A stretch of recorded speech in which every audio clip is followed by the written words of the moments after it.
Hey, this is Kieran. This is Coach's Corner Chat Podcast. And I'm excited to talk with Bryson. Thanks for being on today. You're welcome.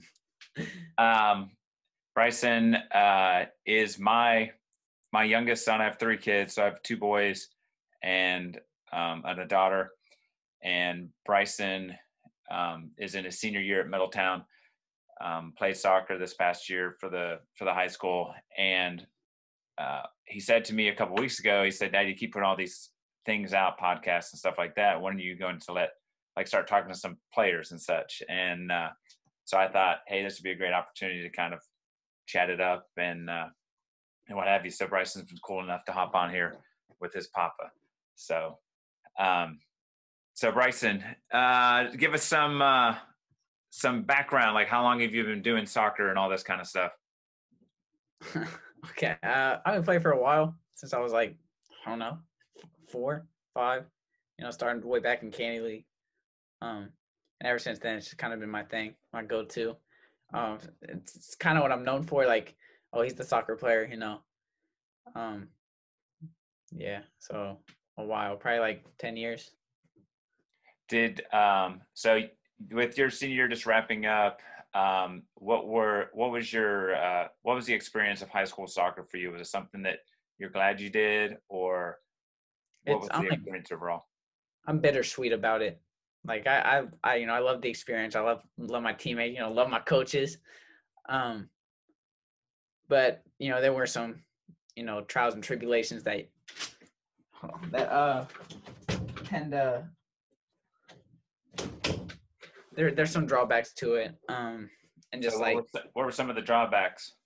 I mean, injuries, sicknesses, kind of previous coaching at times, and just player work ethics, like mostly things out of my control. I could have, preserved a couple injuries by resting another week or so. So, I take responsibility for that, but things out of my control kind of hurt high school soccer in my eyes. Like, I don't know, it just added difficulty to like COVID this year, especially my senior year. No one wants that, so it definitely made it hard to stay positive. Going into freshman year with some glass ankles, having hurt both of them over the summer, you're already at a setback, and then mono sophomore year obliterates my whole season. My last one with my brother, so it's bittersweet.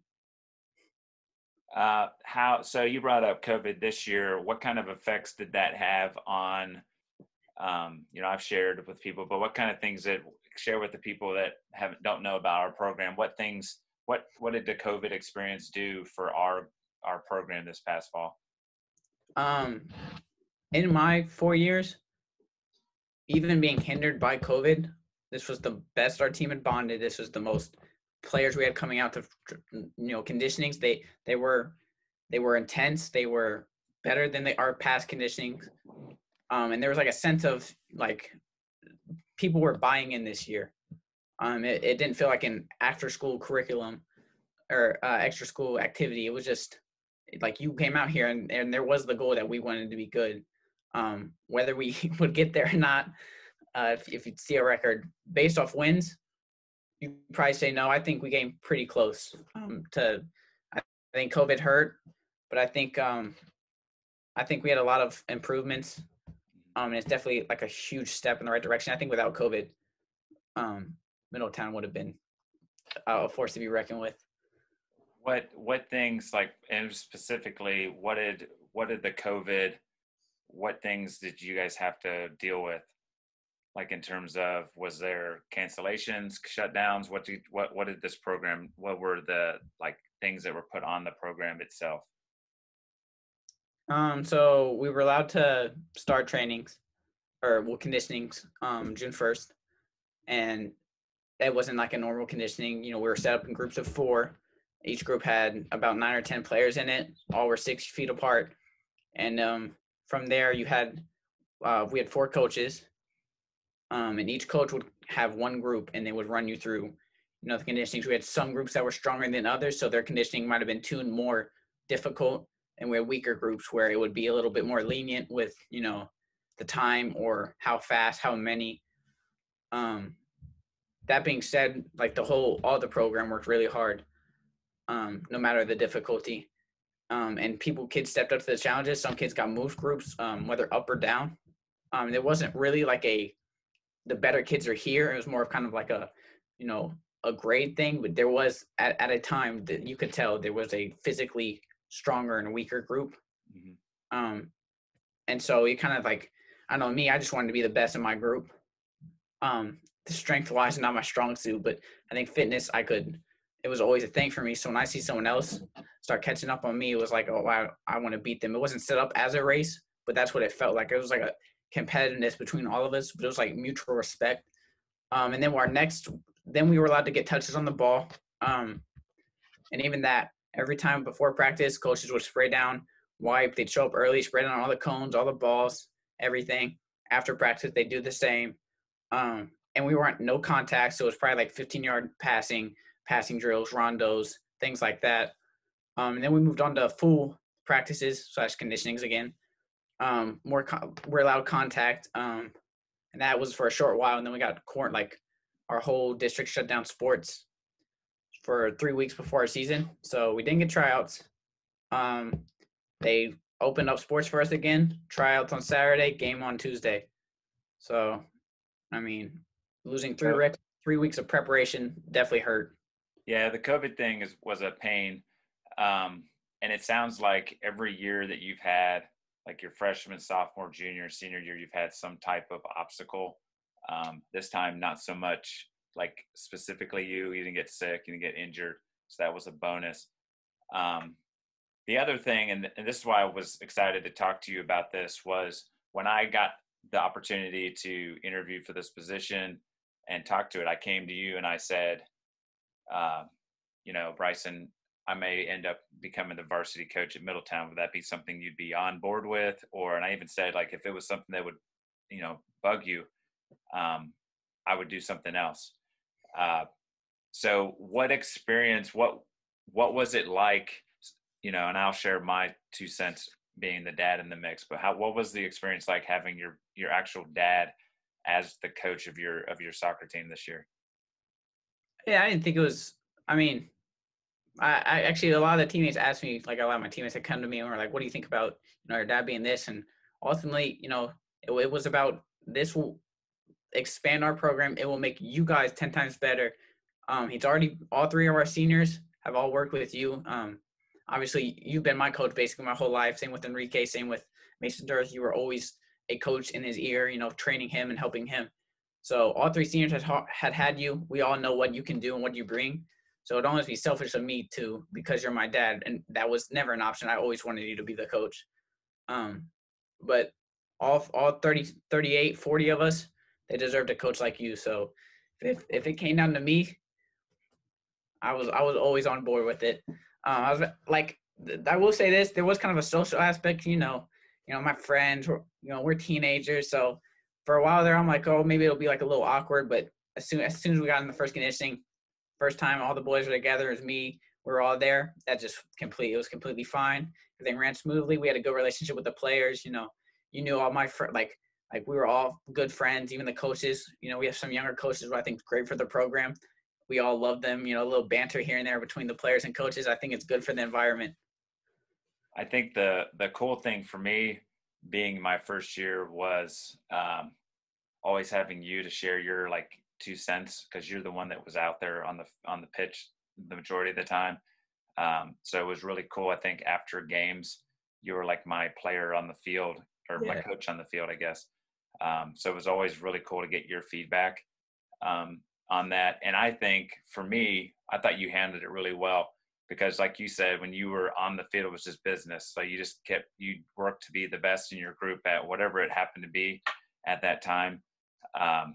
Which I think is why the players and the boys looked up to you so much with that. But I think, like you said, I was worried too, if something would go on, would something kind of come back as someone hold it against you, or, a parent or whatever, you could think of all the different scenarios, but it never came up. So I think you did what was expected, and you did at a high level. And then I think I hope to think that I did the same thing kind of at the same level, like you said, and we were consistent um, in terms of things. Because if I ripped into a player, I ripped into you as well. You know what I mean? So it was Yeah, one of those yeah, like quite a few. Yeah.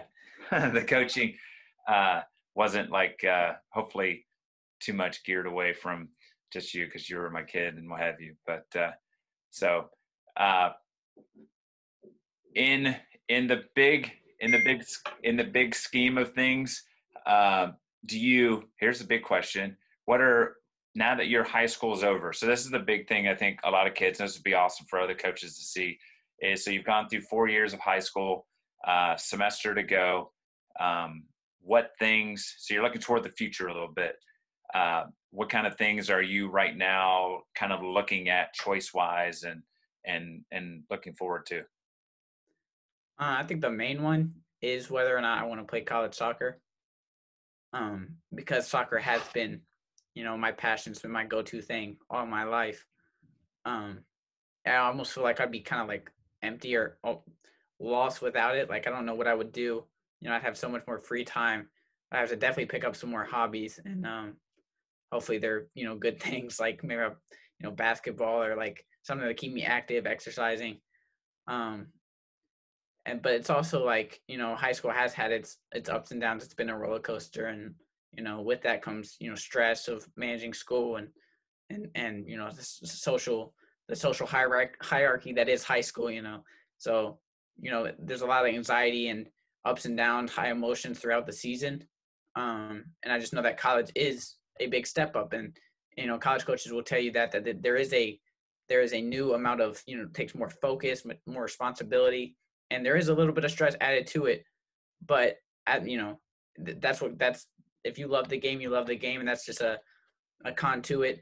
But it's not that will not hinder my decision because I know at the end of the day I will be able to manage it, and it won't be anything that I can't handle, or else no one else would do it. So So you're going through right now the filling out you filled out applications, done all the FAFSA fun stuff, and now are getting like decisions from colleges and such. yeah. Um, So if I do play soccer, it'll probably be at Bluffton. okay. Um, and I mean at the moment I'm kind of gearing more towards playing soccer. I've been watching some Messi highlights, breaking down some film again, just watching some huddle. Um, Even my old highlights from like sophomore year. I watched the Monroe game last night, and it just makes me smile. Like I just love watching it. And all I want to do right now, like every day, I want to just go to the field. It's freezing cold. We don't have nets up at the high school, which I don't understand why, but that's a different problem. Um, but yeah, I just want to get touches on the ball. Indoor once a week. I love playing in that.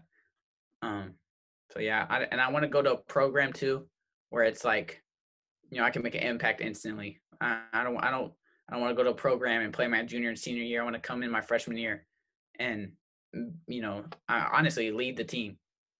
I've been a captain my senior year, and I don't plan on changing that when I go into a freshman year. I know realistically it's not going to happen. I'll be a captain, but that doesn't mean I won't be a leader.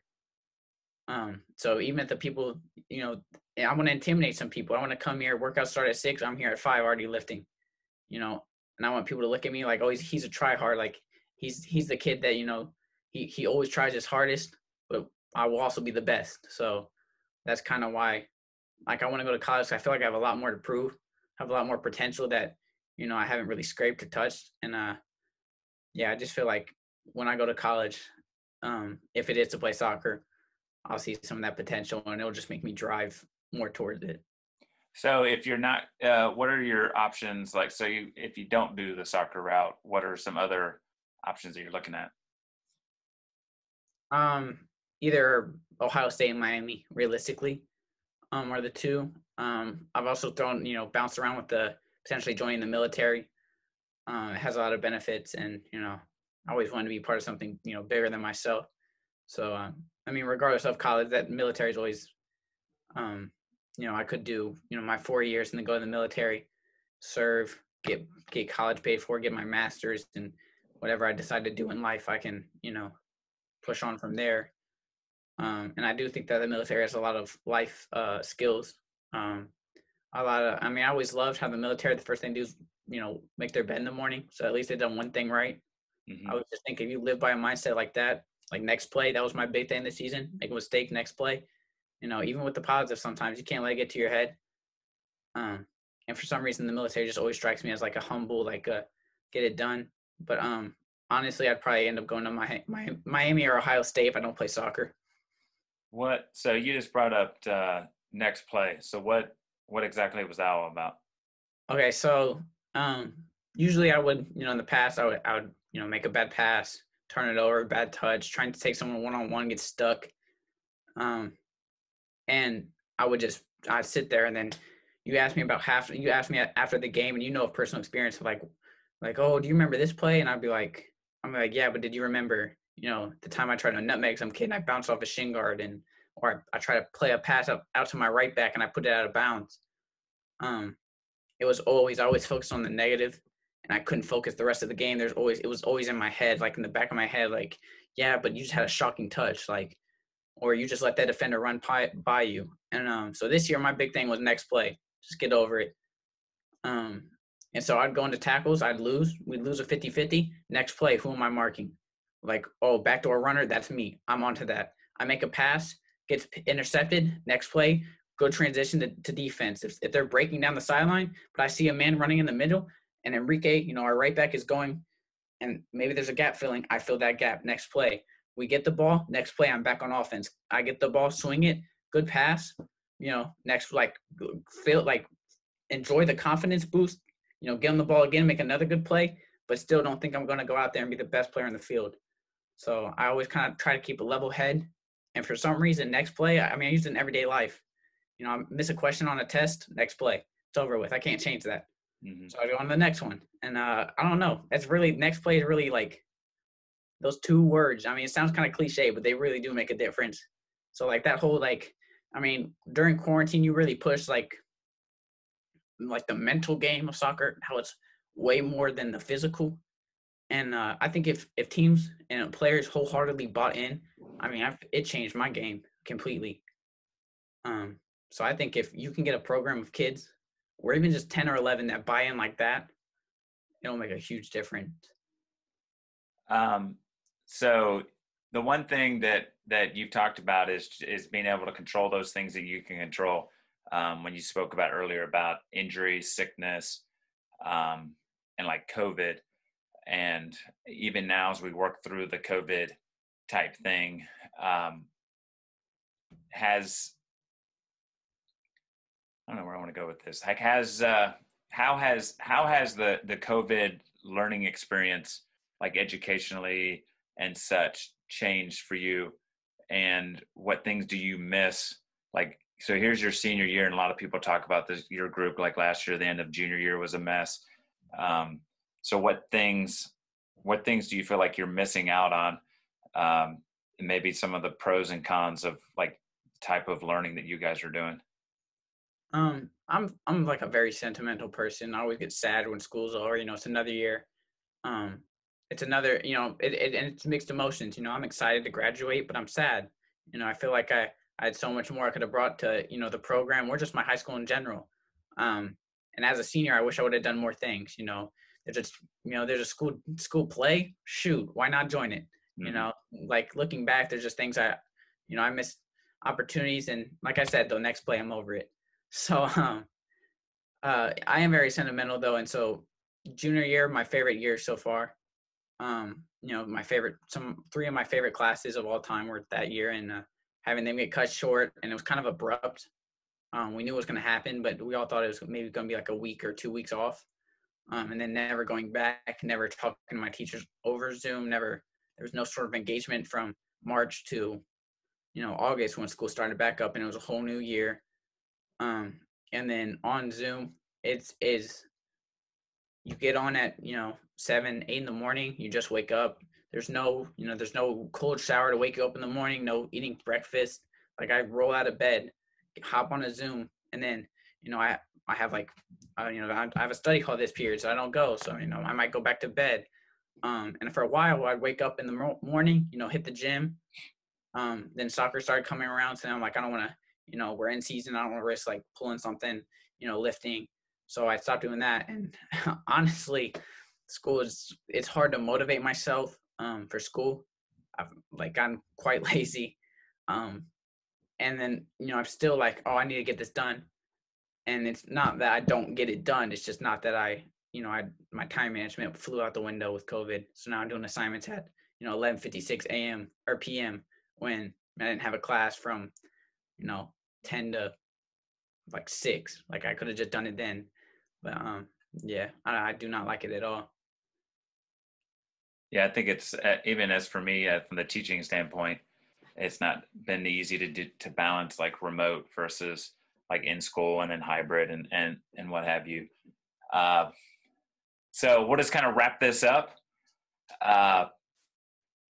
If hit me up with, so you brought up Messi earlier. So last little question.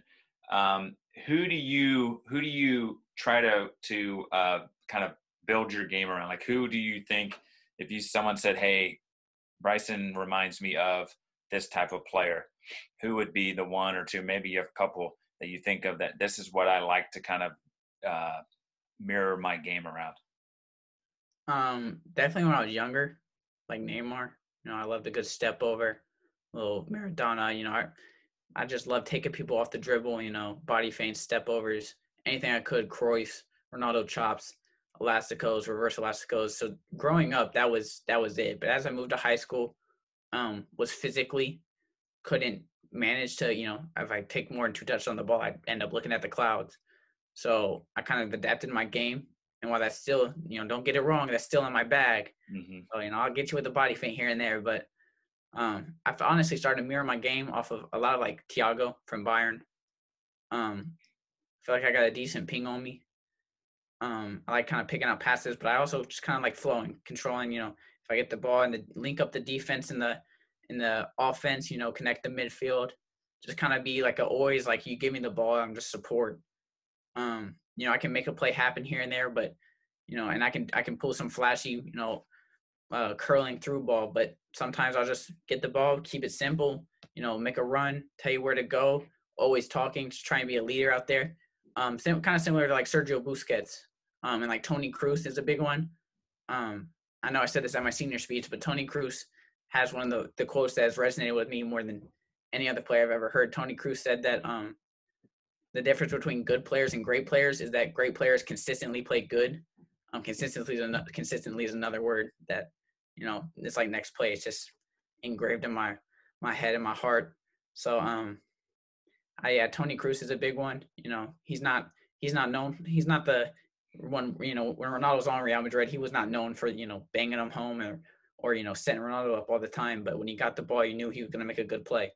Sometimes it was just a 15-yard pass backwards, but who knows that now he just opened up, now the man's got to leave him. Maybe he's back open, gets it 1-2, link up with Modric, link up with the other midfielders. So I just kind of wanted to be that player that was never a bad pass and I didn't have to play great. I didn't have to be our best player, but I could never play bad. Like I always want to play good. So, Bryson, I appreciate you, big boy, for hopping on here with me and for putting the idea in my head. I think that was one of the big things that I took away from this season was not just you, but all the other players. When I was constantly texting and checking in and getting feedback, you were really good at like, hey, this isn't working that well, or hey, we really like this, or how about putting so-and-so, and so getting more feedback. And I learned as the season went on as a coach, not just because you were my son, but just for all the boys that are in the mix, getting your feedback is huge. So even when you just said, hey, why don't you start getting some guests on, you've kind of been the impetus or the motivation to kind of reach out and start this podcast going beyond just my voice and ideas. So Thank you for hopping on. No problem. For having me. So, hey, this is Kieran and Bryson Boyle, Coach's Corner Chat podcast, and we're out. Peace.